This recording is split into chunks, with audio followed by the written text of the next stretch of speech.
Հայ ժողովրդի համար, հայ ժողովրդի նկատմամբ ցեղասպանական գործողությունները ոչ սկսվել են Արցախում, ոչ էլ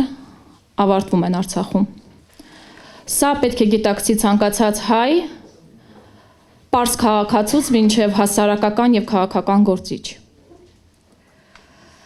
Դրան ընդդիմանալու կա միայն մեկ գործիք՝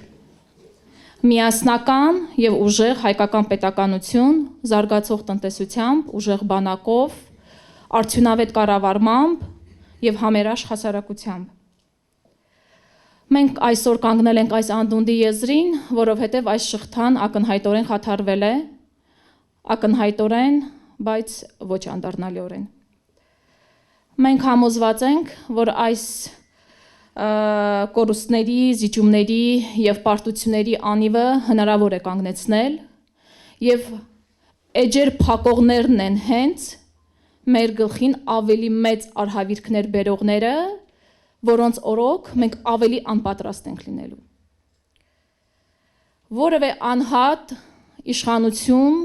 կամ խմբակ չի կարող զրկել մի ամբողջ ժողովրդի միջազգայինորեն վերապահված անոտարելի իրավունքներից, այդ թվում իրենց հայրենիքում ապրելու, ինքնորոշվելու, պատմական ժառանգությանը տեր կանգնելու իրավունքից։ Արտաքին ուժերը առանց բացառության բոլորը արցախցիներին թողել են միայնակ, բայց սա օրվա Հայաստանի իշխանությունների վարած արտաքին քաղաքականության տոտալ տապալման և ձախողման արդյունքն էր։ Միջազգային հարաբերություններում առանցքային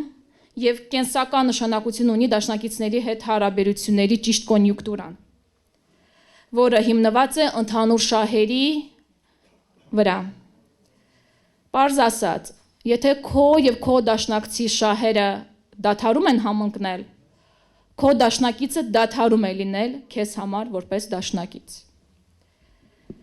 Երբ դու դառնում ես անկանխատեսելի, անվստահելի, երբ քո դիրքավորումները և հայտարարությունների բուն էությունը կտրուկ փոփոխությունների է ենթարկում աշխարհի տարբեր մայրաքաղաքներում,